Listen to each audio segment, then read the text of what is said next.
अरे भाग्यवान, मेरे जूते कहाँ रखे हैं? मुझे बाहर जाने में देर हो रही है। तभी मालती कमरे में आती है। ये रहे आपकी जूते। मैं इन्हें साफ करने के लिए ले गई थी। अरे वाह, तुम कितनी समझदार हो। मेरे बिना कुछ कहे ही सारे काम कर देती हो।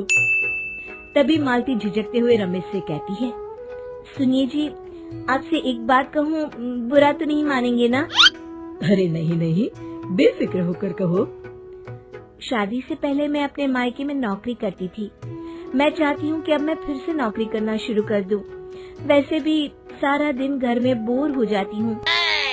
देखो मालती, तुम्हारे नौकरी करने से मुझे कोई ऐतराज नहीं है, लेकिन तुम्हें एक बात बता दूं, हमारे खानदान में आज तक कभी किसी औरत ने नौकरी नहीं की। फिर भी एक बार तुम माँ से पूछ कर देखो, अगर वो तुम्हें नौकरी करने की इजाजत दे देती है तो अच्छी बात है। रमेश वहाँ से चला जाता है।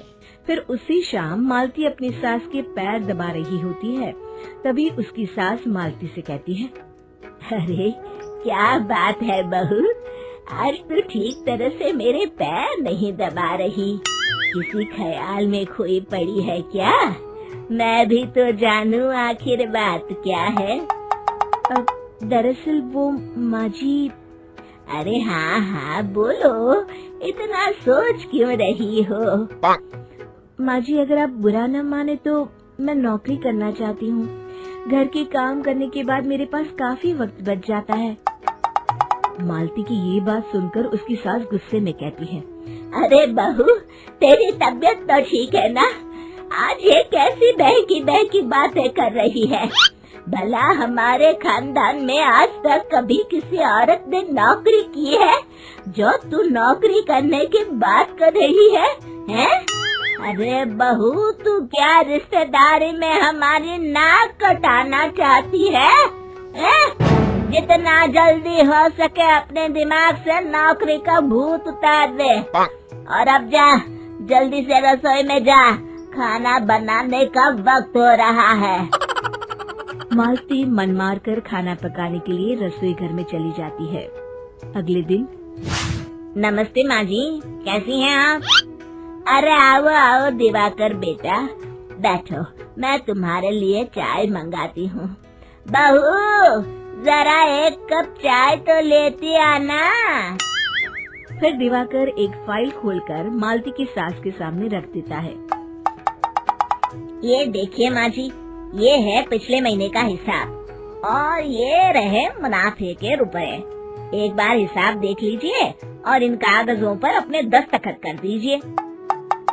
अरे दिवाकर बेटा, मैंने भला आज तक कभी तेरा हिसाब देखा है जो अब देखूंगी? ला बता, कहाँ दस्तखत करूं? तभी मालती चाय लेकर वहाँ आ जाती है और अपनी सास को बिना कागजातों को पढ़े इस तरह लापरवाही से दस्तखत करते हुए देखकर हैरान रह जाती है। अच्छा माँ जी, अब मैं चलता हूँ, फैक्ट्री में बहुत काम है। फिर दिवाकर वहाँ से चला जाता है। कुछ दिनों बाद मालती बाजार में कुछ सामान खरीद रही होती है।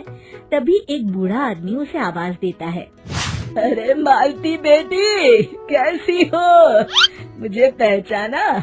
मैं तुम्हारी कंपनी में मुनीम का काम करता हूँ। हाँ चाचा जी, मैं आपको बिल्कुल पहचानती हूँ।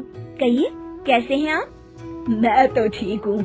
कंपनी में कुछ भी ठीक नहीं चल रहा, यहाँ तक कि हमें ठीक वक्त पर तनख्वाह भी नहीं मिलती। ये आप क्या कह रहे हैं? अब क्या बताऊँ, आप लोग तो कभी हिसाब किताब देखने दफ्तर आते नहीं। मेरी मानो तो एक बार आप लोग दफ्तर आकर सारा हिसाब किताब देख लो, आपको असलियत पता चल जाएगी। अच्छा बेटी, अब मैं चलता हूँ, देर हो रही है। फिर वो बूढ़ा वहाँ से चला जाता है। वहीं दूसरी तरफ मालती घर पहुंचकर अपनी सास को सारी बात बताती है। तभी वहाँ रमेश भी आ जाता है, लेकिन मालती की सास मालती की किसी भी बात पर विश्वास नहीं करती। तभी रमेश कहता है, अरे माँ, बिना आग के कभी धुआं नहीं उठता।